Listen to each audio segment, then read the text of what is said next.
నా అబ్బాయిలు మాట ఇచ్చిరు, ఇచ్చిన మాట మీదకెళ్ళి తప్పరు కదా అని గింత దూరం తెచ్చుకున్నా నా బతుకును. అబ్బాయిలు ఎప్పుడో గట్టుకెక్కిళ్ళు, నువ్వు ఎవరిని అడుగుతావు ఇప్పుడు? నా అన్న అడుగుకుంటా, నా తోడ పుట్టిన అడుక్కుంటా.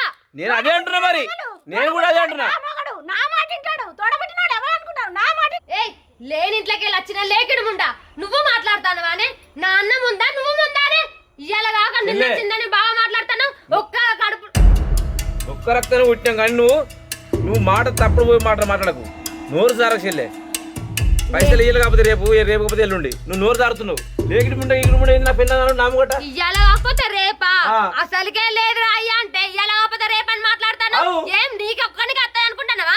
నా సొమ్ము సమాధానం తీసుకున్నాడు ఎవ్వడేం బాగుపడాడు. ఇగో నేను అడవిలో కలకాలు అనిపించుకుంటూ అడలేను నేను. అందుకే ధర డబల్ కట్టి తాని మాట్లాడుతున్నా. పెద్ద లేదా పెద్దవాళ్ళు అడుగు రాపించుకున్నప్పుడు నువ్వు ఉన్నావు కదా, నా అమ్మ తర్వాత అమ్మాయి అని నువ్వు దా నువ్వే చెప్పు సాగు.